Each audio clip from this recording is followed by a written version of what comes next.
আপনাদের স্বাগত জানাই আমি আমার কথা শুনবার জন্য। 2024 সালের জুলাই আগস্টে ঘটে যাওয়া ছাত্র জনতার অভ্যুত্থান বাংলাদেশের রাজনীতিতে এক যুগান্তকারী অধ্যায় রচনা করেছে।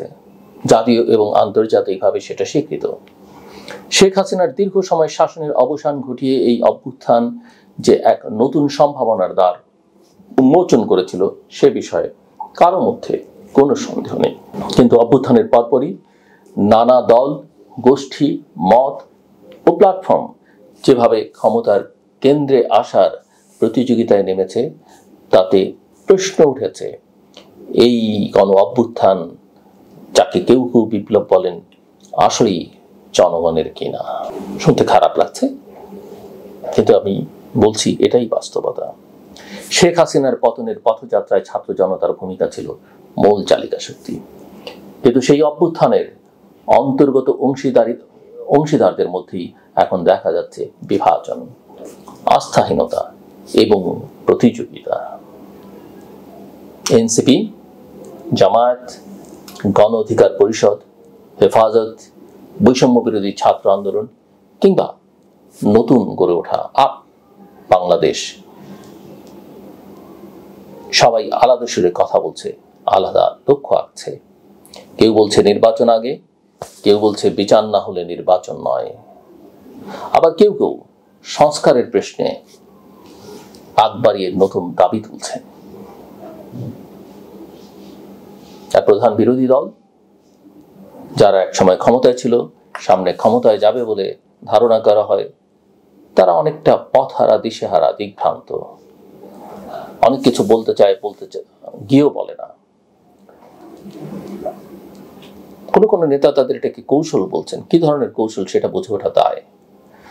জনগণের যে ঐতিহাসিক দায়িত্ব তাদের উপরে পড়তেছে, সেই দায় তারা নিতে চাইছেন না, নিতে পারছেন না, বোঝা দায়।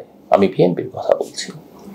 আওয়ামী লীগের বিরুদ্ধে চলমান বিচার এবং নিষিদ্ধ করার দাবিকে কেন্দ্র করে এই যে রাজনৈতিক দলগুলোর কথা বললাম, বিএনপির বাইরে বা রাজনৈতিক শক্তিগুলোর কথা বললাম, এই রাজনৈতিক শক্তিগুলোর পারস্পরিক সম্পর্ক এখন এক বিচিত্র রকমের টানাপোড়েনে পরিণত হয়েছে। শাহবাগে অনুষ্ঠিত এনসিপির ফ্যাসিবাদ বিরোধী কর্মসূচিতে গোলাম আজমের নামে স্লোগান, মতিউর রহমান নিজামীর নামে স্লোগান এবং তাদের বাংলায় আওয়ামী লীগের ঠাঁই নাই, জাতীয় সঙ্গীত থামিয়ে দেবার অভিযোগ কিংবা তথ্য উপদেষ্টা মাহফুজ আলমের ৭১-এর ঘাতকদের ক্ষমা চাইবার দাবিকে ঘিরে নতুন করে বিভাজনের রাজনীতি তীব্র হয়ে উঠেছে। আসলে বাংলাদেশের রাজনৈতিক সংস্কৃতিতে ঐক্য একটা ক্ষণস্থায়ী অনুভূতি মাত্র। ১৯৯০-এর স্বৈরাচার বিরোধী আন্দোলন হোক বা ২০০৭ সালের সেনা সমর্থিত তত্ত্বাবধায়ক সরকার কিংবা ২০১৩ সালের শাহবাগ আন্দোলন, প্রত্যেক ক্ষেত্রেই দেখা গেছে ক্ষমতার দরজায় পৌঁছাতে না পারলে ঐক্য ভেঙে পড়ে। এবারও তার ব্যতিক্রম নয়, বরং এবার একটু বাংলাদেশকে উল্টো রথে নিয়ে যাবার চেষ্টা লক্ষণীয়। অভ্যুত্থানের পরপরই যখন অন্তর্বর্তী সরকার গঠিত হয়, তখন অনেকেই ভেবেছিলেন একটা বৃহৎ গণতান্ত্রিক ঐক্য তৈরি হবে, কিন্তু সময় যত গড়িয়েছে এবং বিএনপির তো একটা অঙ্গীকারই আছে যে নির্বাচন হলে নির্বাচনোত্তর পরিস্থিতিতে যারা বিগত সরকারের শেখ হাসিনার বিরুদ্ধে আন্দোলনে ছিলেন তাদের সবাইকে নিয়ে তারা জাতীয় ঐক্য করবেন। কিন্তু সেই জাতীয় ঐক্য করবার ক্ষেত্রে যে শক্তিগুলোর কথা আমি বললাম, তারা বিএনপিকে প্রতিপক্ষ বানিয়েছে এবং এখন নিজেরা নিজেদের মধ্যে লড়াই করছে। এবং সময় যত গড়িয়েছে ততই দেখা গেছে যে ক্ষমতার ভাগিদার হতে না পারার আক্ষেপ থেকে অনেকে নিজেরাই ক্ষমতার দরজায় দাঁড়াবার চেষ্টা শুরু করেছে। কারো কারো কাছে এটাকে আকাশকুসুম কল্পনাও মনে হতে পারে। অন্যদিকে আদালত কিংবা কমিশনের সিদ্ধান্তের আগেই আওয়ামী লীগের কার্যক্রম নিষিদ্ধ করার বিষয়টি একটি নতুন রাজনৈতিক সংস্কৃতি করে তুলছে, যাকে অনেকেই বলছেন মবক্রেসি। অবশ্য পরে নির্বাচন কমিশনও আওয়ামী লীগের নিবন্ধন সাময়িকভাবে স্থগিত করেছে। বোঝা যায় কে কার নির্দেশে কি করে। রাজনৈতিক বিশ্লেষক একজন যথার্থই আশঙ্কা প্রকাশ করছেন, আমি দেখলাম একটি পত্রিকায়, যে এই সংস্কৃতি যদি দীর্ঘমেয়াদী হয় তাহলে সেটি ভবিষ্যতের রাজনীতিকে আরো হিংস্র এবং অনিশ্চিত করে তুলবে। আমার কাছে তাই মনে হয়, আমি তার সঙ্গে একমত। এখানে প্রাসঙ্গিকভাবে একটা কথা বলা প্রাসঙ্গিকভাবে উঠে আসা একটা প্রশ্ন, আওয়ামী লীগ নিষিদ্ধ হয়ে গেলে রাজনৈতিক শূন্যতাটি পূরণ করবে কে? বিএনপি, জামায়াত কিংবা এনসিপি? কেউই এখনো জনমত বা সাংগঠনিক শক্তির দিক থেকে আওয়ামী লীগের রাজনীতির বিকল্প করতে পারেনি। সাংগঠনিক শক্তির দিক থেকে হয়তো বিএনপি আওয়ামী লীগের সঙ্গে টেক্কা দিতে পারে, বা আওয়ামী লীগের চেয়ে এই মুহূর্তে অনেকখানি এগিয়ে, অনেকখানি, কিন্তু বাকিরা আমার কাছে মনে হয় না। এনসিপি অনেকটা তরুণ আন্দোলন থেকে উঠে আসা দল হলেও অভ্যন্তরীণ বিভাজন, রাজনৈতিক পরিপক্কতার অভাব এবং অতীতে বিরোধীদের দাওয়াত না দেয়া, এসব মিলিয়ে তারা নিজেরাই এখন জনমনে আস্থা হারাচ্ছে। নিজেদের কোনো রাজনীতি এখনো নির্মাণ করতে পারেনি, প্রচার করতে পারেনি, সাংগঠনিক কাঠামো স্পষ্ট নয়। আবার জামায়াত আবার যুদ্ধাপরাধীদের দায় আর সাংবিধানিক বিতর্ক নিয়ে বহুদিন থেকেই পেছনের সারিতে। সেটা জামাত হয়তো স্বীকার করতে চাইবে না, কিন্তু বাস্তবতা সেটাই।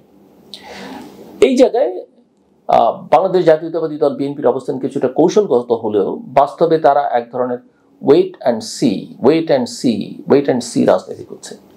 বিচার প্রক্রিয়াকে অগ্রাধিকার দিয়ে নির্বাচন বিলম্বিত করা হলে সরকারের ওপর তাদের আস্থাহীনতা আরও বাড়বে, যা হয়তো আবারও রাজপথ উত্তপ্ত করতে পারে।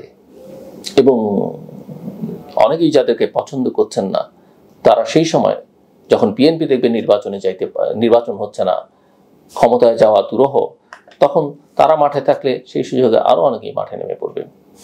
এদিকে অন্তর্বর্তী সরকারের মধ্যেও রয়েছে কিন্তু চাপ। উপদেষ্টা মাহফুজ আলমের বক্তব্য এবং সাম্প্রতিক স্ট্যাটাসগুলো এমন একটা সময় এসেছে যখন সরকার চাইছিল একটা জাতীয় ঐক্যের আবহ বজায় রাখতে, অথচ সেই বক্তব্য জামায়াত সহ অনেক শক্তিকে ক্ষুব্ধ করেছে। একথা ঠিক যে মাহফুজ আলম হয়তো কিছু কিছু জায়গায় কন্ট্রাডিক্টরি কথা বলেছেন, কিছু জায়গায় এমন সব বক্তব্য দিয়েছেন অনেক মানুষই পছন্দ করেছে, আর ন্যাচারালি যাদের বিরুদ্ধে তিনি বলেছেন তারা ক্ষুব্ধ হয়েছে জামাত। তথ্য প্রযুক্তির এই যুগে, সামাজিক যোগাযোগ মাধ্যমের এই যুগে মাহফুজ আলমের বক্তব্যের প্রতিক্রিয়া তাৎক্ষণিক এবং অনেক সময় অনিয়ন্ত্রিত হয়, যা স্পষ্ট দেখা গেছে সামাজিক মাধ্যমে পাল্টাপাল্টি বিবৃতি, শ্লেষ এবং শিষ্টাচার বহির্ভূত কথাবার্তায়। আমি জানি যে আমি যখন কথা বলছি না, এর মধ্যে শিষ্টাচার বহির্ভূত অনেক কমেন্টস আপনারা দেখলেই পাবেন, এবং ওই আগের মতো বট অ্যাকাউন্টসগুলোর মধ্যে ঢুকে দেখবেন যে অস্তিত্ব নেই বা মাত্র তৈরি হয়েছে, ফলোয়ার্স নেই, তারা কাউকে ফলো করে না, এরকম অবস্থা দেখবেন। যাই হোক, সে প্রসঙ্গে অন্য আরেকদিন কথা বলবো।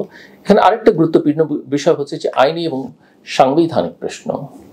সন্ত্রাস বিরোধী আইনের সংশোধনী নিয়ে রাজনৈতিক দলের কার্যক্রম নিষিদ্ধ করা হলেও দল হিসেবে বৈধতা বহাল থাকলে সাংগঠনিক অধিকার কতটা খর্ব হয় তা নিয়ে বিতর্ক রয়েছে। যেমন সুপ্রিম কোর্টের আইনজীবীদের অনেকেই মনে করেন যে ভূতাপেক্ষা আইন প্রয়োগ করা আইনের চেতনার সঙ্গে যায় না। ফলে এই সিদ্ধান্ত, অর্থাৎ আওয়ামী লীগের কার্যক্রম স্থগিতের এই সিদ্ধান্ত হয়তো কোনো এক পর্যায়ে আদালতে চ্যালেঞ্জ হবে। নির্বাচন প্রসঙ্গেও দৃশ্যপটে অস্পষ্টতা বিরাজ করছে। নির্বাচন কমিশনের সদিচ্ছা যতই থাকুক বা তাদের কথাবার্তায় যেটুকু বোঝা যায়, বাকিটা আমরা তো অন্তরের কথা কিভাবে বলবো। নির্বাচন হবে কিনা তার চেয়ে বড় প্রশ্ন হয়ে দাঁড়িয়েছে কবে হবে। বিএনপি বলছে তারা ডিসেম্বরে চায়, সেনাপ্রধানের হিসেব অনুযায়ী ডিসেম্বরে হবার কথা। জামায়াত এপ্রিলের মধ্যে, আবার বলছে স্থানীয় সরকার নির্বাচন আগে, আর সরকার সময় নিচ্ছে বিচার এবং সংস্কারের দোহাই দিয়ে। অনেকটা এনসিপির সঙ্গে তাদের এই আকাঙ্ক্ষা মেলে। এই জন্য তফসিল ঘোষণার আগেই সময় নিয়ে এক ধরনের রাজনৈতিক মিথস্ক্রিয়া, যেখানে প্রতিটি পক্ষই চায় তার সুবিধা মতো সময় এবং অবস্থান, তার মধ্যে কোনোটা যৌক্তিক আর বাকি অনেকগুলি অযৌক্তিক। তবে এই অনিশ্চয়তা খুব বেশি দিন টিকবে না বলেই আমার কাছে মনে হয়, কারণ ক্ষমতার কাঠামো কখনোই শূন্যতা পছন্দ করে না। যদি সাংবিধানিক ও রাজনৈতিক ব্যবস্থায় স্থিতিশীলতার চাপ না থাকে, তাহলে সেই শূন্যতা পূরণের সামরিক, প্রশাসনিক বা গোষ্ঠীগত শক্তির উত্থান অনিবার্য। ইতিহাস আমাদের বারবার সেই সতর্কবার্তা দিয়েছে। আমরা যেন এই সতর্কবার্তা ভুলে না যাই। এই মুহূর্তে প্রয়োজন সব পক্ষের মধ্যে বিশ্বাসযোগ্য সংলাপ, যেখানে ন্যায়ের বিচারে বিলম্ব না করে একটি নির্বাচনের রূপরেখা নির্ধারিত হবে। বিচার হবে, অবশ্যই হবে, কিন্তু বিচার যেন রাজনৈতিক প্রতিহিংসার হাতিয়ার না হয়। আবার সংস্কার হবে, তবে তা যেন নির্বাচনের বিকল্প না হয়ে ওঠে। এই সুযোগে, অর্থাৎ এই যে সুযোগ আমরা পেয়েছি, এই সুযোগে গণতন্ত্র, জনগণের ম্যান্ডেট, নির্বাচনের অধিকার, এসব প্রশ্নে নতুন করে জাতিকে ঐক্যবদ্ধ করবার উদ্যোগ নিতে হবে।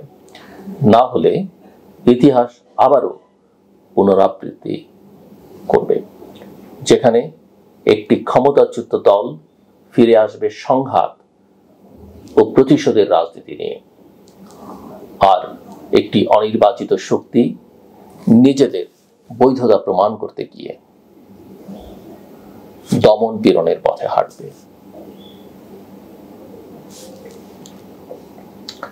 এখনো সময় আছে, আমি আবারও বলি, এখনো সময় আছে। অন্তর্বর্তী সরকার যদি সঠিক সময়ে জনগণের হাতে তাদের ভোটাধিকার ফিরিয়ে দিতে পারে, তবে হয়তো বাংলাদেশের রাজনীতি নতুন এক পথে যাত্রা শুরু করতে পারে,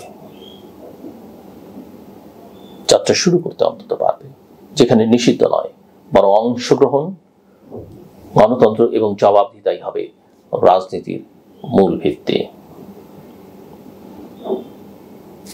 কথাটা আমার নয়, অনেকের, এবং আমি বিশ্বাস করি আপনাদেরও। সবাই মাথায় রাখবেন। শেষ করবার আগে বলি, ভ্রমণ করবার অভ্যাস করুন। বছরে অন্তত একবার, পারলে 6 মাসে একবার, কারো পক্ষে সামর্থ্য থাকতে 3 মাসে একবার দেশের ভেতরে নানান জায়গায় নিজে, পরিবার নিয়ে, সন্তানদের নিয়ে ঘুরুন। ভ্রমণ কিন্তু একটা বড় শিক্ষা, একটা লেসন।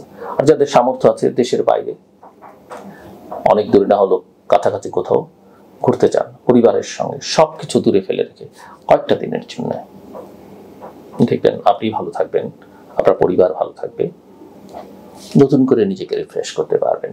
আমার কথা শুনবার জন্য অসংখ্য ধন্যবাদ। আপনাদের সবার জন্য শুভকামনা।